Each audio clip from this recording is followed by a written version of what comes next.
Biktima di umano ng extortion ng dati niyang karelasyon na isang Liberian national. Ang banta niya sa biktima, ipapakalat ang kanilang maselang video kapag hindi siya nagbigay ng pera. At nang silipin sa records ng Bureau of Immigration, overstaying alien na rin pala siya sa Pinas. Nako, doble-doble atraso! Umabot na ng mahigit 100,000 piso ang kabuang pera gamit at grocery ang naibigay ng Pinay na itinago namin sa pangalang Cherry sa dati niyang kasintahang foreigner. Ito po, ilan lang po ito sa mga nirequest niyan by force.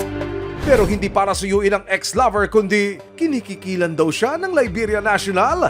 Ang dahilan, tinatakot di umano siya ng dating nobyo na magpapakalat ng sex video nila kung hindi siya magbibigay ng mga ayuda. Pag hindi kayo nakakapagpadala, napipikom ba? Paano ho? Pag hindi po ako nagbibigay, nananakit po siya. Aha. I-check niya talaga lahat ng wallet ko. Gagawin niya po lahat. Uhubaran niya ako para makuha niya po yung pera. Ultimong 25 po kukunin niya. Ano pong resibo? Ano pong pagpapatunay ang inyong dala ngayon? Ito po, isa po to sa yung pinuwersa niya po ako magpadala dun sa anak niya sa Monrovia, Liberia, Africa po, ng mahigit 4,000 pesos. Paano nga ba ang love story na uwi sa mapait na ending?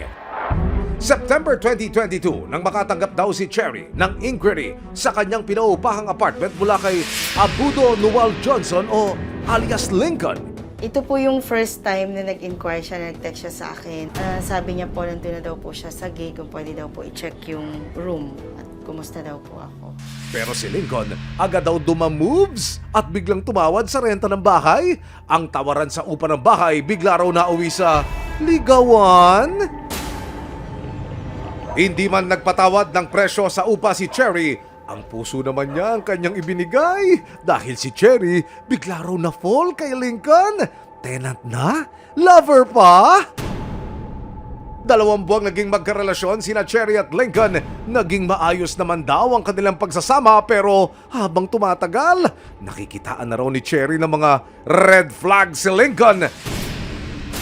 Kaya si Cherry nakipaghiwalay na agad kay Lincoln.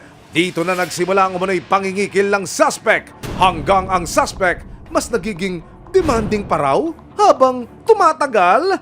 Dahil pati upa ng kanyang tinitirang bahay at lahat ng pangangailangan sa araw-araw sa pilitang hinihingi kay Cherry.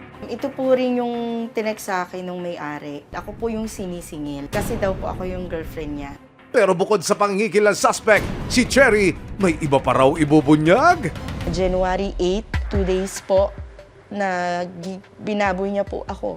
Aha. Nung dinanas niyo po ito, kayo pinagsamantalahan, inabuso, ikinulong, anong nasa loob ninyo?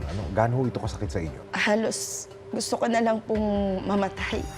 Dahil sa matinding pagpapahirap ng suspect sa kanya, panahon na para ilabas daw ni Cherry ang naitatago niyang resibo laban kay Lincoln. Ito po yung expired na visa niya na almost 3 taon na po.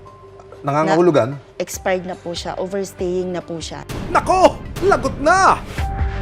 Agad na nakipag-ugnayan ang resibo sa Bureau of Immigration Fugitive Search Unit o BIFSU para idulog ang reklamo ni Cherry laban kay Lincoln.